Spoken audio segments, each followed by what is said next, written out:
সম্মানিত মৎস্যচাষী ভাই ও বন্ধুরা, দেশ ও দেশের বাইরে থেকে যারা আমার এই ভিডিওটি দেখছেন, সকল মৎস্যচাষী ভাইদেরকে অনেক অনেক প্রীতি ও শুভেচ্ছা জানিয়ে শুরু করছি আজকের নতুন ভিডিওতে আপনারা এখন যে মাছের পানাগুলো দেখতে পাচ্ছেন, এগুলো হচ্ছে ব্ল্যাক কাপ মাছের পানা। দেখেন, এগুলো বড় সাইজের পানা। আপনারা যারা ব্ল্যাক কাপ মাছের পানা চাষ করতে আগ্রহী, বড় সাইজের পানা খুঁজতেছেন, তারা চাইলে এই মাছগুলো আমাদের কাছ থেকে নিতে পারেন।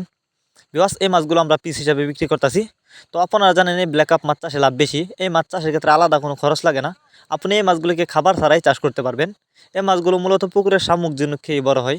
তো যারা খাবার ছাড়া মাছ চাষ করতে চান, তারা চাইলে এই মাছগুলো নিতে পারেন আমাদের কাছ থেকে। তাছাড়া এই মাছ চাষের ক্ষেত্রে আরও একটি সুবিধা রয়েছে। আপনি চাইলে এই মাছগুলিকে অন্য অন্য যে কোনো মাছের সাথে মিক্সরভাবেও চাষ করতে পারবেন এবং এককভাবেও চাষ করতে পারবেন। এগুলো বড় সাইজের পানা। আপনারা যদি এই মাছগুলো চাষ করেন, অল্প কিছুদিন চাষ করে মাছগুলো বাজারজাত করতে পারবেন। তো এই মাছ দেখতে যতটা সুন্দর, খেতে অনেকটা সুস্বাদু। আর এই মাছের বাজারে রয়েছে প্রচুর চাহিদা। তাই আপনারা যদি এই মাছগুলো চাষ করেন, ভালো লাভবান হতে পারবেন। তো যারা এই মাছগুলো আমাদের কাছ থেকে নিতে চান, তারা এখনই যোগাযোগ করুন আমাদের ভিডিও স্ক্রিনে দেওয়া নাম্বারে, এবং আমাদের সাথে ইমো হোয়াটসঅ্যাপেও যোগাযোগ করতে পারবেন। আমাদের ইমো হোয়াটসঅ্যাপ নাম্বার দেওয়া থাকবে আমাদের ভিডিও ডেসক্রিপশন বক্সে। এই মাছগুলো আমরা সারা বাংলাদেশে হোম ডেলিভারি করে থাকি। আপনি চাইলে যে কোনো জেলা থেকে এই মাছগুলো অর্ডার করতে পারবেন। আর যারা সরাসরি আমাদের ঠিকানা এসে নিতে চান, তারা চাইলে এই মাছগুলো সরাসরি আমাদের ঠিকানা এসেও নিতে পারেন। আমাদের যোগাযোগের ঠিকানা ময়মনসিংহ শালদলা।